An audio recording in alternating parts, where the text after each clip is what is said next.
Benvenuti amici e nipotini miei. Avvicinatevi pure al fuoco. Sediamoci in cerchio, perché la storia di oggi non si limita a raccontare un delitto. Entra prepotentemente nelle pieghe più oscure e malate dell'animo umano. Siamo nel 1870. L'Italia è un paese neonato, unito sulla carta, ma ancora diviso tra miseria, analfabetismo e superstizioni che sembrano venire o vengono dal Medioevo, se non da ancor prima. Nella Bergamasca, a Bottanuco, il tempo sembra essersi fermato. Le giornate sono scandite dal ritmo pesante delle stagioni, dal sudore nei campi di Gran Turco e dai dogmi severi della Chiesa. La gente crede ancora che il male abbia una faccia mostruosa, corna e zoccoli. Ma il mostro che stiamo per raccontare, faccia pulita e anonima di un giovane contadino. Uno che potresti incrociare ogni domenica sul sagrato di una chiesa, senza sospettare nulla. Oggi vi porto nel cuore della follia di Vincenzo Verzeni, primo serial killer dell'Italia Unita. Colui che cercava la vita nel sangue degli altri. Sedetevi comodi, spengete le luci, perché la realtà, amici e nipotini, spesso supera ogni racconto fantasy.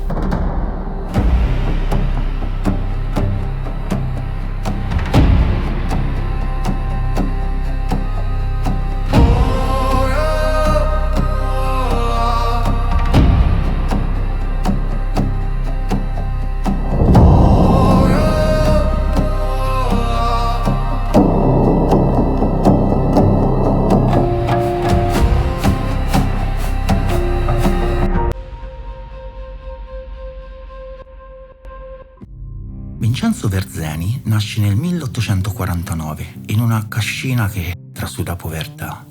La sua infanzia non conosce giochi, ma solo fatica. Cresce in una famiglia segnata da un'ereditarietà pesante, problemi psichici, alcolismo cronico e violenze domestiche. Sono dettagli che anni dopo faranno impazzire medici e avvocati in aula. Ma per ora Vincenzo è solo un ragazzo invisibile. È schivo, solitario, uno di quelli che non guarda mai negli occhi. Ma dentro di lui, nipotini, il silenzio della pianura cova un desiderio che non sa spiegarsi. Mentre gli altri ragazzi pensano al futuro o alle ragazze, Vincenzo osserva i colli e immagina il sapore del terrore.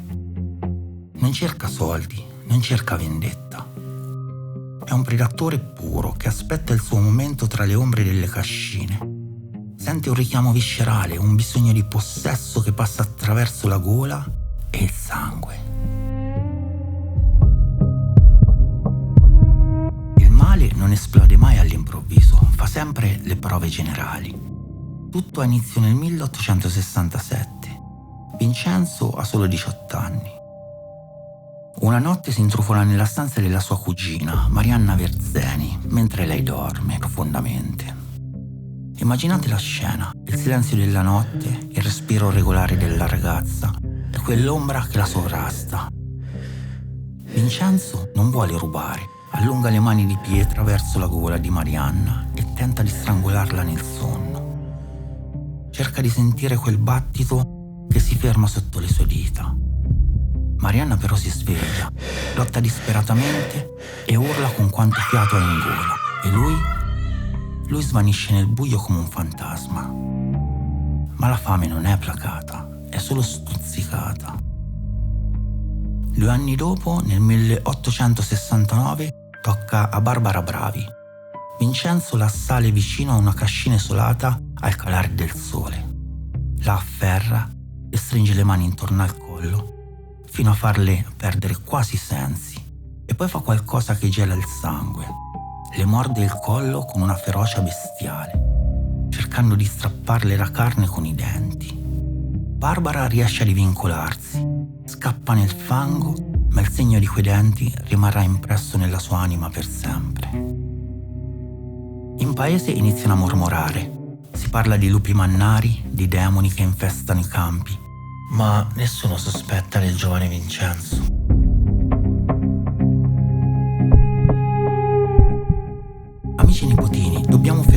oggi sulle storie di chi è riuscito a scappare, perché è lì che capiamo come agiva il vampiro.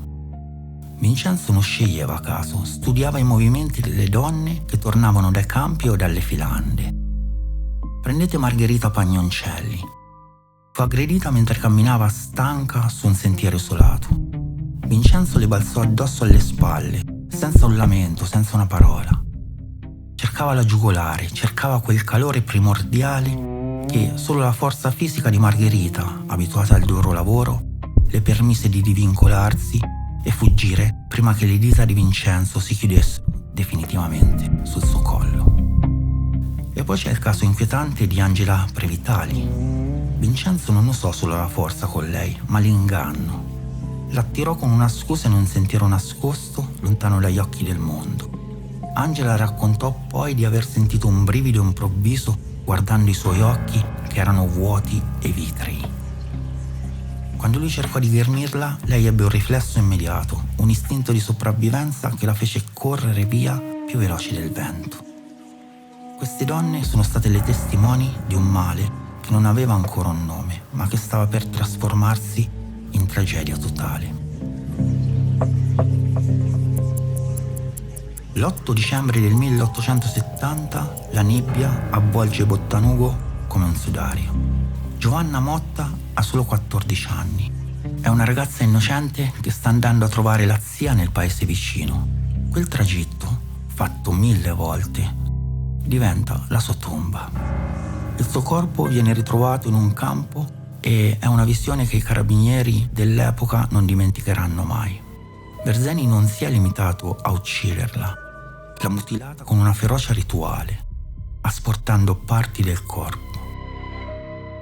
Ma il dettaglio più atroce emerge dopo. Ha bevuto anche il suo sangue. Berzeni confesserà più tardi: ho provato un piacere immenso, un'estasi che mi faceva vibrare. La notizia esplode come una bomba in tutta la provincia. Il terrore si mangia la vita quotidiana. Le madri chiudono le figlie a doppia mandata. I mariti e i padri dormono col fucile carico accanto al letto, pronti a sparare a ogni ombra che si muove nel cortile. Il vampiro è ufficialmente a caccia. Sono passati 2 anni dal delitto di Giovanna. La bestia urla di nuovo dentro Vincenzo.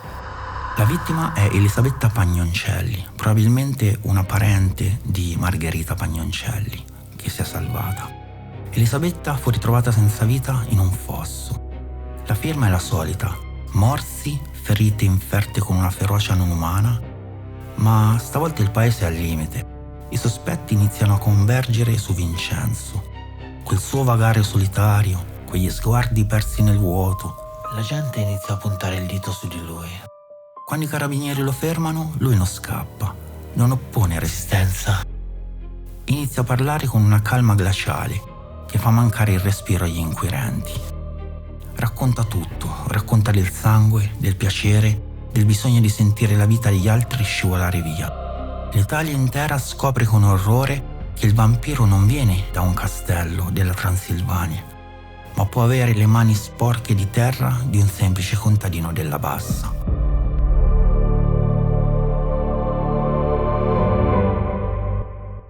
Il caso diventa un evento nazionale e attira Cesare Lombroso, il padre della criminologia moderna. Lombroso vuole capire: si nasce mostri o lo si diventa? Esamina Vincenzo come un insetto sotto un vetrino. Gli misura il cranio, gli osserva i denti, studia ogni suo movimento. Lo definisce un atavismo, un ritorno allo stadio animalesco, un uomo primitivo nato per errore nel secolo sbagliato. Sapete, amici nipotini, Lombroso fece esperimenti assurdi. Era quasi ossessionato da Vincenzo. Lo osservava mentre mangiava la sua carne preferita, cioè la carne cruda, con avidità, e notava che non provava alcun rimorso, nemmeno davanti alle foto strazianti delle sue vittime. Non aveva empatia, come è molto comune tra i serial killer. Lombroso trovò nel cranio di Vincenzo la famosa fossetta occipitale mediana, tipica degli animali predatori. Fu in quel momento che nacque l'idea che il criminale possa essere riconosciuto dai tratti del viso. Un'idea che oggi ci fa sorridere, ma che allora cambiò per sempre il modo di dare la caccia ai mostri. Vi ricordate nel nostro primo video sulla Iena di San Giorgio? Avevamo parlato della frenologia, la pseudoscienza che voleva dimostrare il legame tra mostro e forma del cranio. Cosa che, come già detto prima, ci fa sorridere ed allo stesso tempo inorridire se si pensa che al Museo di Criminologia di Torino c'è conservato il cranio di Giorgio Orsolano, considerato il primo vero serial killer italiano. Con lui nasce il mito frenologico di Orsolano, appunto.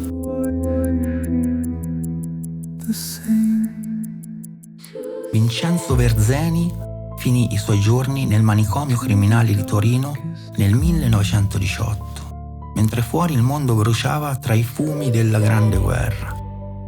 Il suo corpo oggi è polvere, ma il brivido che ha lasciato nelle campagne bergamasche non se n'è mai andato del tutto.